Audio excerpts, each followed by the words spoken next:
Hello and welcome to Dad Got This. We're answering the tough questions like, what's a Bavette steak? And why do cows make terrible dancers? The second one's easy, because they have two left feet.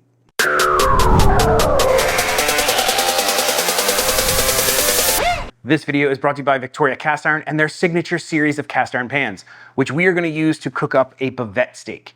You might be asking yourself, what is a Bavette steak? Well, let me explain. No, let me sum up. This is a Bavette steak, also known as a flap steak, depending on where you're at. Some people will confuse them with the flank steak because they are closely situated on the cow. They are in the hind part of the cow down towards the bottom. The flap steak comes from the higher part. The flank steak comes from the lower part, making the flank steak a little bit chewier and not as tender as the flap steak. If you cook the flap steak right, it is beefy and tender and delicious, and not as chewy as something like a flank steak. So you don't actually have to make it into tacos or fajitas or something. You can actually kind of eat them as a steak, or they make great everything else also. For today's little demonstration, I'm gonna actually cut this one into a steak, and we're gonna cook it in the pan. All right. Now, as you'll see, it is a long, flappy piece of meat, but we are gonna cut one steak out of this. Now, I usually do these on the grill, but not everyone has a grill. So I thought I would show off a great way to cook one here in a pan. Don't worry, these bits will get used. I'm gonna put this aside for dinner later tonight. As far as price, it's about $14.50 US right now. And compared to like a skirt steak, you can get an inside, the not as good skirt steak for about that price, or the outside skirt steak is actually about $5 more a pound right now by me, about $20 a pound. Beef is very expensive right now. We're gonna keep the seasoning really simple on this with a little bit of salt, a little bit of black pepper, a little bit of dad dust. If you know, you know. Recipe in the description. Granulated garlic, granulated onion, MSG.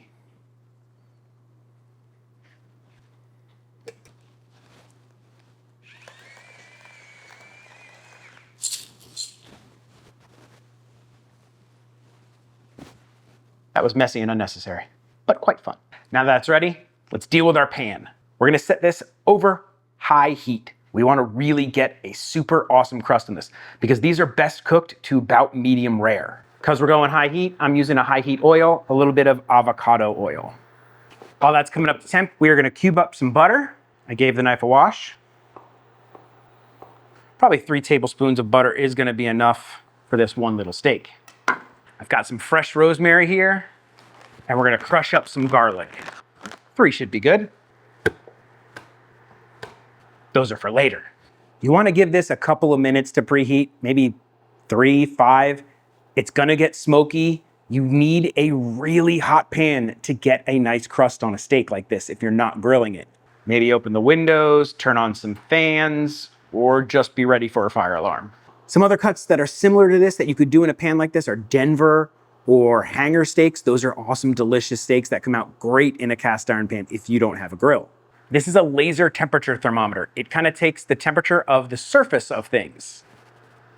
Right now, this is only about 200 degrees Fahrenheit. Nowhere near what we want. We want 3 to 4. We want hot. I also love this thing. I'll throw a link in the description. Also, if I ever say I'll throw a link in the description and I don't, please leave me a comment. I'll put it in there. I just do so much of this and I'll throw a link in the description and I forget to do it. I apologize. My mouth is just watering thinking about this steak. So far, I've been really happy with my Victoria cast iron pans. They've held up really well. I've cooked a ton of different things in them and they are so easy to maintain. Literally, I just wipe them out after I'm done cooking and they're good to go the next time. They're building up this awesome seasoning as I cook with them. They've been great. And even though the pan is getting ripping hot, I can hold this handle. I love that. All right, we're starting to get hot. I can see some smoke. All right, we're at like 430 degrees Fahrenheit in the middle. Time to rock and roll. Now this is gonna go fast. We're gonna take our steak, drop it right down in the middle. We are gonna drop a weight on it. That weight's gonna help the surface make contact and it's gonna get a better crust. You have to be careful. You do not want to overcook this steak. If it gets past medium, it is a little bit chewy and not the greatest. You really want medium rare on this. We are going to go with the frequent flip technique on this. Okay. That was probably about 30 seconds. We're gonna flip again. We're building that crust, perfect. We're probably gonna end up going maybe 1 to 2 minutes per side total if we wanna hit that rare to medium rare temperature.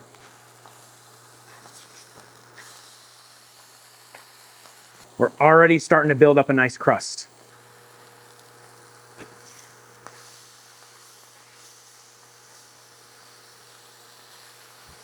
We are just about done with the crust portion.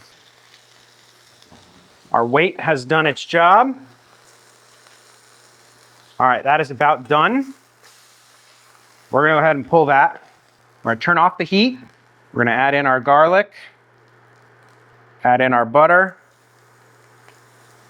and our rosemary. Because this steak is so thin, I'm not even gonna really finish it in this as much. I'm gonna use this as a dipping sauce almost. I'm deglazing the pan with the butter, cooking that garlic. Let me double check my steak's temp in the middle. 122. That is gonna be great. We're just gonna take this steak and rub it in that butter a little bit. We'll let those kind of chill in there. Now we gotta let this rest for at least 5 minutes. Thin steak like this, 5 minutes should be fine. Alexa, set a timer for 5 minutes. I just set timers for everybody's house. About a minute or two before your timer goes off, you can heat your pan back up. Just warming this butter and the garlic and the herb. You don't want it too hot. You don't want to burn the butter. Burnt butter is bad. Brown butter is delicious. Right here at the end, we're just gonna add a little bit of lemon juice. Acid is always a great addition. You want salt, fat, and acid in most of your meals. And that'll just help deglaze the rest of this pan. And we're just gonna keep that warm because we're gonna warm the steak at the very end right before we serve it.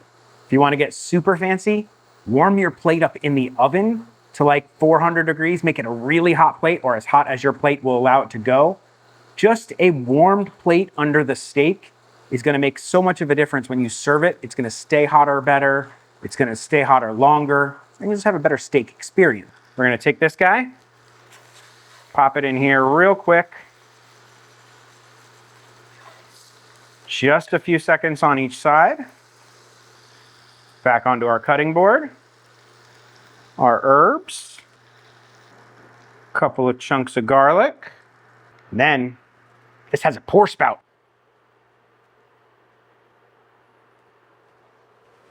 And that is a steak you're not likely to forget. Now, the Bavette steak has a grain like a skirt steak. So you want to cut across that grain for your final cut. My grain is going this way. So I will cut it in half here first.